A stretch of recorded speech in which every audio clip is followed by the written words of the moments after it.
नमस्कार साथियों की फैक्ट में आप सभी का स्वागत है। उम्मीद करता हूं कि आप सभी लोग बेहतर होंगे। सभी सनातनी और राष्ट्रवादी भाई बहनों से अपील रहेगी कि चैनल को सब्सक्राइब कर लीजिएगा, वीडियो को लाइक करिएगा और अधिक से अधिक लोगों तक शेयर कर दीजिएगा।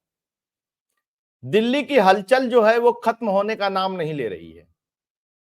अरविंद केजरीवाल को ईडी के रिमांड पे 6 दिन के लिए भेज दिया गया है, यानी 28 मार्च तक के लिए। अरविंद केजरीवाल की जो होली है वो जेल के अंदर बीतेगी। जो कुछ भी ड्रामा चला इस चीज को लेकर के, अरविंद केजरीवाल की गिरफ्तारी को लेकर के, हाई कोर्ट, फिर उसके बाद राव एवेन्यू कोर्ट, वकीलों की दलील, ये सब सारी चीजों से आप लोग भली भांति परिचित हैं। लेकिन अरविंद केजरीवाल और अरविंद केजरीवाल की पार्टी का कहना है कि दिल्ली की जो सरकार है वो जेल से चलेगी।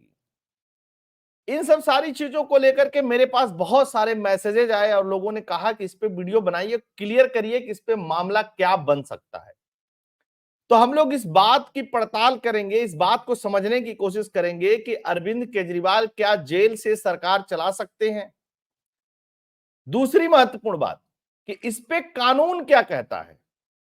नैतिकता की बात तो अलग है, केजरीवाल से नैतिकता की कोई उम्मीद आप नहीं कर सकते। केजरीवाल, अरविंद केजरीवाल इस देश के ऐसे व्यक्ति हैं, ऐसे नेता हैं, ऐसे मुख्यमंत्री हैं जो इस देश के कानूनों को मानते ही नहीं है। जो व्यक्ति कानूनों को नहीं मानता हो वह व्यक्ति नैतिकता के आधार पे कुछ करेगा, ऐसा होता हुआ संभव नहीं दिखाई दे रहा है। और निचली स्तर की राजनीति जो केजरीवाल ने की, आज उसी की बानगी है कि इनको खींच करके ले जाकर के जेल में डाल दिया गया। ये निचले स्तर की राजनीति करने का जो ट्रेंड है वो केजरीवाल ने शुरू किया था। किसी पर भी आरोप लगा दो, प्रेस कॉन्फ्रेंस कर दो, हो हल्ला मचाओ और बाद में जाकर के सुप्रीम कोर्ट में पैर पकड़ के माफी मांग लो। मैं कोई मन घड़ंत कहानी नहीं बताता हूं अपनी तरफ से। आप जाइए, रिकॉर्ड उठा करके देखिए, 14 बड़े नेताओं से अरविंद केजरीवाल ने अपने दिए गए मीडिया के वक्तव्यों को या सार्वजनिक वक्तव्यों के लिए माफी मांगी है। तो नैतिकता की तो कहानी बहुत मुश्किल लगती है। कानून क्या कहता है इसको समझने की कोशिश करेंगे। इसी बीच दिल्ली हाई कोर्ट के अंदर एक पीआईएल दाखिल की गई है कि अरविंद केजरीवाल को पद से हटाया जाए या इस्तीफा देने के लिए कहा जाए, दिल्ली की सरकार जेल से न चलाई जाए। इस पे कोर्ट का क्या रुख होगा, कोर्ट इस पे सुनवाई करेगा तब पता चलेगा। लेकिन सुप्रीम कोर्ट का रुख इस पे क्या रहा है उसके बारे में भी हम लोग बात करेंगे। तो देखते हैं कि क्या क्या मसला बन रहा है। सबसे पहले तो ये वाला फोटो देख लीजिए। ये फोटो याद है, रामलीला मैदान का है। अन्ना नहीं, ये आधी है, आधुनिक भारत का गांधी है और अन्ना के चरणों में बैठे हुए केजरीवाल है। तब क्या बात हो रही थी, केजरीवाल ने ऐसी ऐसी बातें कही कि लोगों ने को लगा कि अरे यार क्या गजब आदमी।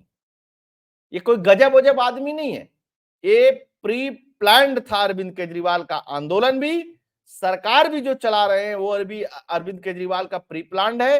अरविंद केजरीवाल को ऐसा लगता है कि ये दिल्ली के मुख्यमंत्री नहीं है, ये पूरे विश्व के मुख्यमंत्री हो गए हैं। कट्टर ईमानदार तो ब्रह्मांड के ही हैं, लेकिन इसमें अन्ना हजारे का कम दोष नहीं है ना। ये देखिए अन्ना हजारे के यहाँ गुरुजी आशीर्वाद दे रहे हैं और ऐसा आशीर्वाद दिया कि दिल्ली का भट्ठा बैठ गया। खैर, सारे अखबार की सुर्खियां हैं ये कि केजरीवाल ने इस्तीफा नहीं दिया तो क्या होगा, दिल्ली में राष्ट्रपति शासन लगेगा। एबीपी न्यूज 18, जी न्यूज, टीवी 9, जागरण, सब में यही चीजें हैं। जब सब में यही चीजें हैं, टीवी पे चल रहा है, अन्य जगह चल रहा है, तो जाहिर सी बात है लोगों के मन में स्वभावतन उत्पन्न होगा ही कि भाई होगा क्या, मतलब क्या प्रावधान है। तो उन प्रावधानों पे चर्चा करते हैं और समझने की कोशिश करते हैं।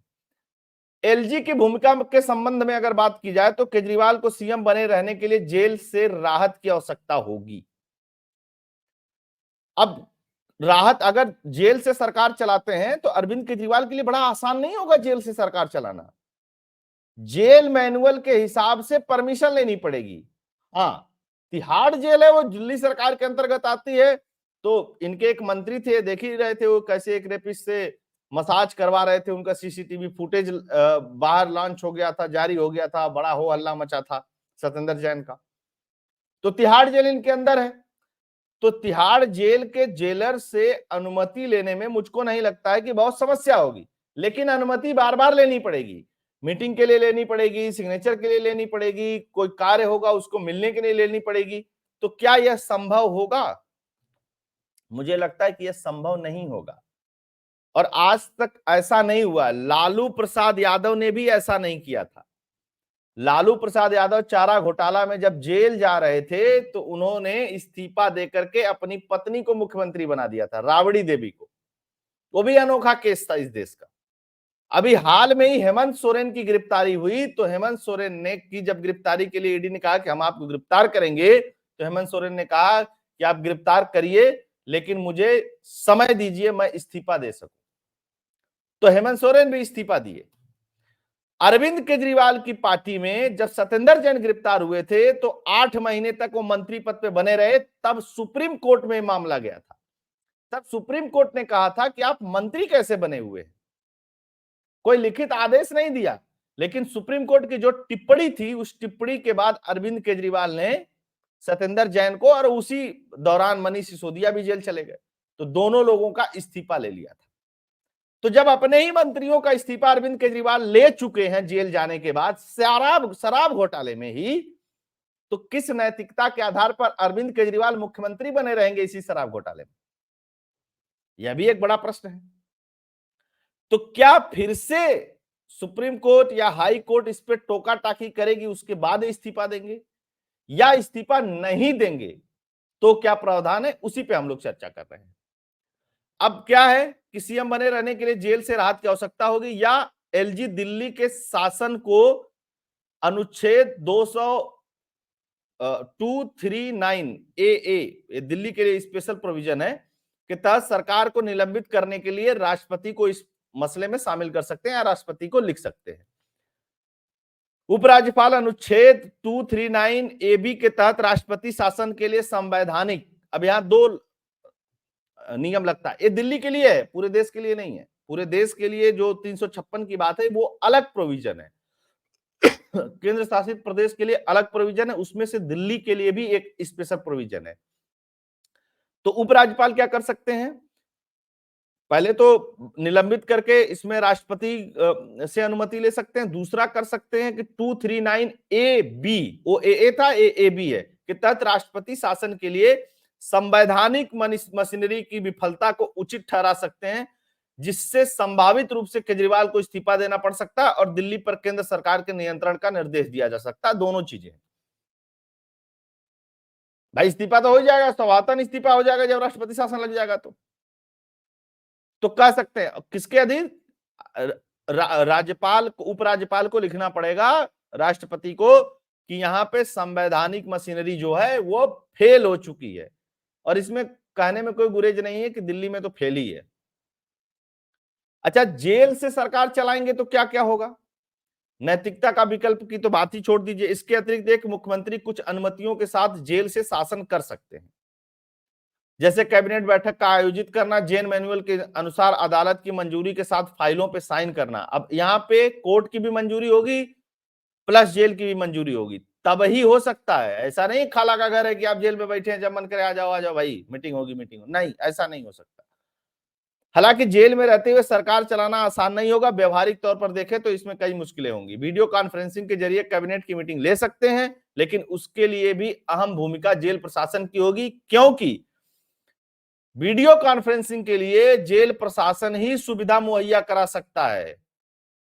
ऐसी मीटिंग के लिए उन्हें जेल प्रशासन ने अनुमति लेनी होगी। अगर प्रशासन अनुमति नहीं देता है तो मीटिंग नहीं होगी। यह भी तो है ना।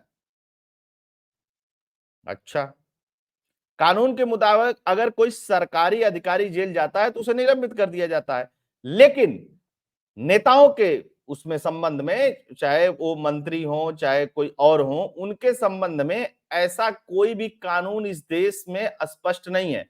कानून बनाने वाले जब बनाए होंगे कानून ना, तो उनको लगा होगा कि यार इतना थोड़ी ना राजनीति गिर जाएगी कि अगला जेल चला जाएगा फिर भी इस्तीफा नहीं देगा, कुर्सी का इतना मोह। ये वही अरविंद केजरीवाल है, याद रखिएगा, जो कहते थे कि सोनिया गांधी को जेल में डालो, फलाने को जेल में डालो। और एक चीज और महत्वपूर्ण बात बता दूं, आज अरविंद केजरीवाल जो शराब घोटाले में फंसे हैं ना, सबसे पहले इस मुद्दे को दिल्ली में कांग्रेस ने ही उठाया था। कांग्रेस ने ही लेटर लिखा था एलजी को। आज कांग्रेस में दिल्ली में गठबंधन है तो प्रियंका वाड्रा और राहुल गांधी और सब बड़ा अरे लोकतंत्र बड़ा खतरे में चल रहा है, सब कुछ बड़ी दिक्कत चल रही है। नहीं जी, ये वही किए हैं। और अगर आप पंजाब चले जाइए तो पंजाब में कांग्रेस की यूनिट करे बहुत अच्छा हुआ केजरीवाल गिरफ्तार हो गया, बहुत सुंदर काम, बहुत बढ़िया काम। मैं आपको बताऊं, एक कांग्रेस वाले उचका उचका के ना कैरियर ही खत्म कर देंगे इसका, क्योंकि इसने कांग्रेस का कैरियर खत्म कर रखा है पंजाब और दिल्ली में और गुजरात में, तो बंटाधारी कर दिया तीनों जगह। तो यह भी हो सकता है, क्योंकि ऐसे कैसे होगा कि शीर्ष नेतृत्व कांग्रेस का बड़ा दुखी है और पंजाब यूनिट कांग्रेस की बड़ी खुश है, पटाखा छोड़ रही है, मिठाई बांट रही है। खैर, अब अनुच्छेद 256 कहता है कि किसी राज्य में संवैधानिक तंत्र विफल होने पर, किसी भी तरीके का व्यवधान पैदा होने पर राष्ट्रपति शासन लागू किया जा सकता है। दो बातें इसमें आधार बनाया जा सकता है। पहला, संविधान के मुताबिक सरकार चलाने में सक्षम न हो तब। दूसरा, जब राज्य सरकार केंद्र सरकार के निर्देशों को लागू करने में विफल हो तब। तो ये एक नियम तो इस पे लागू होता ही होता है दिल्ली पे। तो राज्यपाल राष्ट्रपति शासन लगाने में कोई दिक्कत नहीं है। अरविंद केजरीवाल को सीएम पद से हटाया जाए, दिल्ली हाईकोर्ट में जनहित याचिका दायर। एक सुरजीत सिंह यादव नाम का कोई व्यक्ति है, उसने ये याचिका लगाई है। अब देखिए इस पे क्या कहता है दिल्ली हाईकोर्ट, ये समझने वाली बात होगी। लेकिन एलजी के पास फुल पावर है, संवैधानिक तंत्र फेल है दिल्ली में, इसके आधार पर राष्ट्रपति शासन लगाया जा सकता है और केजरीवाल जेल से सरकार भी चला सकते हैं। दोनों ही चीजें हैं, दोनों ही प्रावधान है। तो क्या करेंगे केजरीवाल, अब केजरीवाल जाने। लेकिन मुझे लगता है कि जेल से शासन चलाना बहुत आसान नहीं होगा। जरूर इस पे कोई ना कोई कोर्ट टिप्पणी करेगी, और टिप्पणी करेगी तो मुझे लगता है कि अरविंद केजरीवाल को उस सिचुएशन में इस्तीफा देना पड़ेगा। तो आप सभी लोग जुड़े, बहुत बहुत धन्यवाद। अगर आपको कंटेंट और फैक्ट पसंद आया हो चैनल का, तो चैनल के लिए कंट्रीब्यूट करिएगा। फोन पे, पेटीएम का नंबर स्क्रीन पे दिया हुआ है। वीडियो को लाइक कर दीजिएगा, अधिक से अधिक लोगों तक शेयर कर दीजिएगा, चैनल को सब्सक्राइब करिएगा, प्यार दुलार बनाए रखिएगा। जय हिंद, जय भारत, जय श्री राम।